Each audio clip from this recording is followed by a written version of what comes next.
Assalamualaikum warahmatullahi wabarakatuh. Baiklah, pada kesempatan ini saya ingin menjelaskan tentang etika bisnis dalam Islam. Etika menurut referensi konvensional,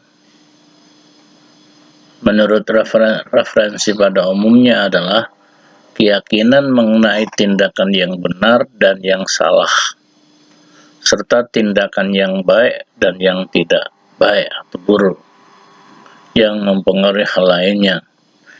Perilaku etis adalah perilaku yang sesuai dengan norma-norma sosial yang diterima secara umum sehubungan dengan tindakan-tindakan yang bermanfaat dan yang dilakukan oleh seseorang atau organisasi.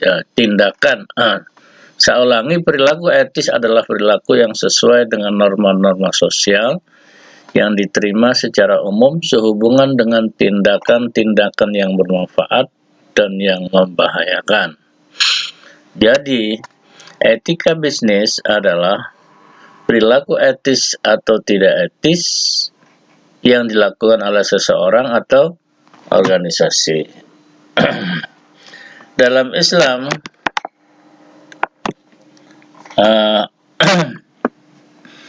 istilah yang paling dekat berkaitan dengan etika yang tersebut dalam Al-Quran adalah al-khuluq, atau kemudian disebut sebagai akhlak, yang berarti tabiat, budi pekerti,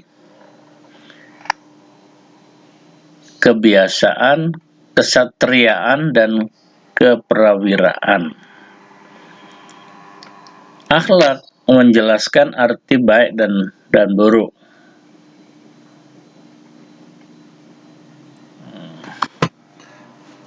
Akhlak menjelaskan arti yang baik dan buruk, menerangkan yang seharusnya dilakukan oleh manusia kepada pihak lain.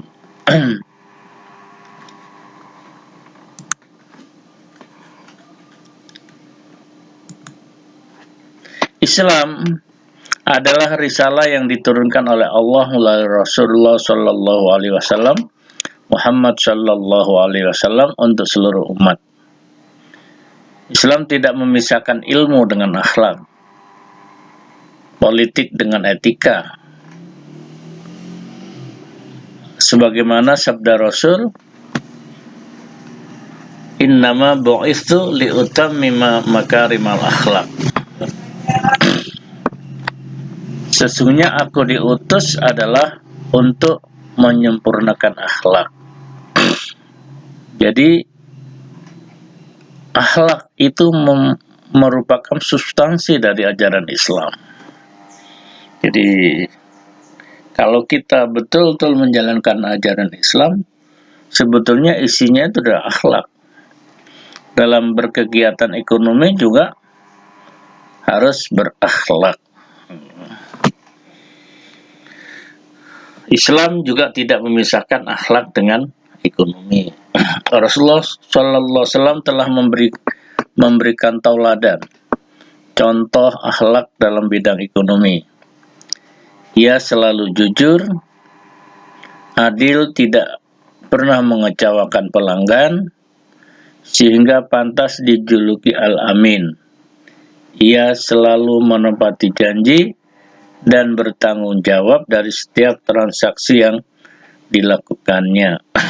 Jadi etika bisnis menurut Islam itu seperti yang dicontohkan Nabi. Jadi kita berbisnis itu harus jujur, harus adil, tidak mengecewakan orang lain, juga harus menepati janji dan bertanggung jawab. Nah, ini yang harus diingat. Etika bisnis yang telah dicontohkan oleh Nabi. Sekali lagi saya ulangi, jujur, adil, tidak mengecewakan orang lain, juga menepati janji dan bertanggung jawab.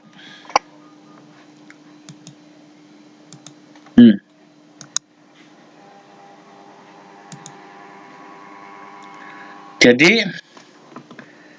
ekonomi dan etika. Jadi kalau kita sederhanakan, menurut Islam, norma ekonomi dan muamalat ya dalam Islam, norma ekonomi atau norma dalam berkegiatan ekonomi itu dasarnya adalah 4. Yang pertama adalah ketuhanan atau akidah menurut bahasa agama, kemudian etika, kemanusiaan, dan sikap pertengahan.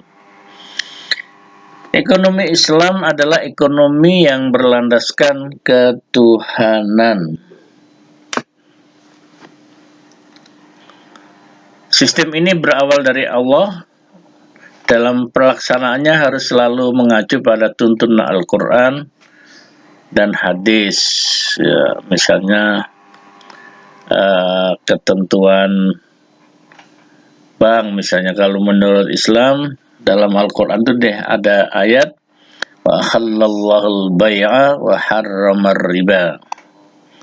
Allah menghalalkan baik atau jual beli dan mengharamkan riba. Itulah dasar mengapa riba diharamkan dalam Islam, tidak boleh. Jadi tidak boleh riba, sehingga orang mengasosiasikan bunga itu riba. Jadi bank konvensional yang menerapkan sistem bunga itu juga menurut ajaran Islam haram, tidak boleh, sehingga kemudian jalan keluarnya ada bank Islam yang tidak memakai sistem bunga, tetapi melainkan memakai sistem lain, misalnya sistem bagi hasil dan sebagainya. Yang kedua, dalam Islam tidak boleh membedakan antara ekonomi dengan etika, sebagaimana tidak dapat memisahkan ilmu dan akhlak, politik dengan etika, dan sebagainya. Seseorang dapat berusaha mencari keuntungan sebesar-besarnya, tapi perlu norma dan etika sehingga tidak mutlak sebebas-bebasnya sehingga bisa merugikan orang lain, misalnya ya. Jadi dalam Islam itu tidak bisa dipisahkan antara ekonomi dan etika ya. Ekonomi dengan akhlak ya. Akhlak itu harus menyatu dalam kegiatan ekonomi. Tadi yang sudah dicontohkan oleh Nabi, dalam berkegiatan ekonomi, misalnya dalam berdagang, itu ya akhlak itu masuk di dalamnya, dalam kegiatan ekonomi itu. Yaitu misalnya kita dalam berdagang harus jujur, harus adil, tidak merugikan orang lain, kemudian dipercaya, bertanggung jawab.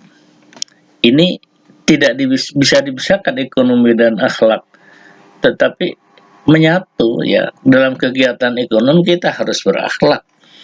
Akhlak dalam kegiatan ekonomi itu apa? Ya, kita jujur, jujur, adil, tidak mengecewakan, merugikan orang lain, dapat dipercaya dan bertanggung jawab. Yang ketiga, tujuan kegiatan ekonomi Islam adalah menciptakan kehidupan manusia yang sejahtera dan bahagia. Tujuan ekonomi Islam adalah menciptakan kehidupan manusia yang sejahtera dan bahagia. Manusia wajib melaksanakan tugas kepada Allah, kepada diri sendiri, dan kepada keluarga dan seluruh umat. Jadi apa yang kita lakukan dalam berkegiatan ekonomi itu harus bisa dipertanggungjawabkan juga di hadapan Tuhan dan juga di hadapan manusia atau masyarakat. Yang 4, sendi utama dari kegiatan ekonomi Islam adalah sifat pertengahan. Sifat pertengahan. Hal ini terlihat jelas pada sikap Islam